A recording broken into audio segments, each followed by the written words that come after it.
आज की हमारी कहानी है लोमड़ी और सारस की। एक समय की बात है, एक जंगल में एक लोमड़ी रहती थी। उसी जंगल में एक बड़ा सा तालाब भी था जिसमें सारस रहता था।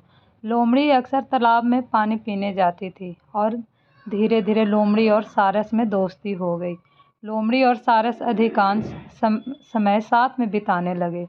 लोमड़ी बहुत चालाक थी और अपनी चतुराई से जंगल के दूसरे जानवरों को मूर्ख बना देती थी, जबकि सारस बहुत सीधा साधा था और जंगल के दूसरे जानवरों के प्रति उसका व्यवहार बहुत ही अच्छा था। लोमड़ी और सारस में अक्सर हल्का फुल्का हंसी मजाक होता रहता था। एक दिन लोमड़ी के दिमाग में सारस को बेवकूफ़ बनाने की बात आई। वह सारस के पास गई और बोली, मित्र, मैं तुम्हें अपने घर भोजन का निमंत्रण देने आई हूँ। कल दोपहर तुम मेरे घर भोजन के लिए अवश्य आना। सारस सीधा साधा था, उसने बिना कुछ सोचे समझे हाँ कह दी और दूसरे दिन समय से लोमड़ी के घर पहुंच गया। लोमड़ी ने भी सारस की बहुत आवभगत की और उसे एक अच्छे से आसन पर बैठाया। लोमड़ी बोली, मित्र, आज मैंने बहुत मेहनत करके बड़ी स्वादिष्ट खीर बनाई है। मुझे उम्मीद है खीर तुम्हें बहुत पसंद आएगी। इतना कहकर लोमड़ी खीर लेकर आई। चौड़े बर्तन में खीर परोस दी। चौड़े बर्तनों में लोमड़ी तो खीर अच्छी तरह से खा पा रही थी, किंतु बर्तन चौड़े होने के कारण सारस अपनी चोट से खीर नहीं खा पा रहा था। कुछ ही देर में लोमड़ी ने सारी खीर चट कर दी और सारस देखता ही रह गया। खीर खाने के बाद लोमड़ी सारस से बोली, मित्र, क्या बात है, इतनी स्वादिष्ट खीर होने के बाद भी तुमने खीर नहीं खाई? सारस लोमड़ी की सारी चाल समझ गया था। सारस बोला, नहीं नहीं, आज मुझे भूख नहीं है। इतना कहकर सारस वहाँ से चला गया।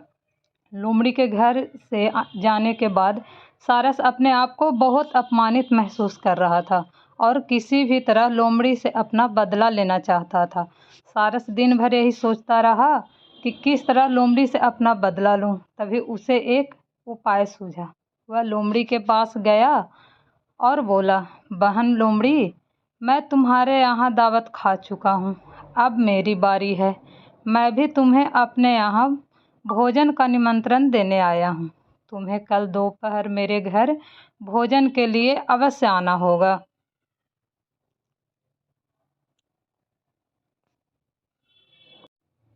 लोमड़ी ने झट से सारस का आमंत्रण स्वीकार कर लिया और दूसरे दिन लोमड़ी समय से सारस के घर पहुंच गई। सारस ने भी भोजन में खीर बनाई। कुछ ही देर में बाद सारस लंबी सुराहीदार बर्तन में खीर परोस कर ले आया। पहले पतले मुंह वाले बर्तन में सारस तो आसानी से अपनी चोट से खीर खा पा रहा था, किंतु लोमड़ी का मुंह खीर तक नहीं पहुंच पा रहा था। कुछ ही देर बाद सारस ने सारी खीर खत्म कर दी, किंतु लोमड़ी अभी तक बिना खीर खाए ही बैठी थी। सारस ने लोमड़ी से पूछा, बहन लोमड़ी, क्या हुआ, तुमने खीर क्यों नहीं खाई? क्या खीर अच्छी नहीं बनी है? लोमड़ी समझ गई थी सारस अपने अपमान का बदला ले रहा है और लोमड़ी को अपनी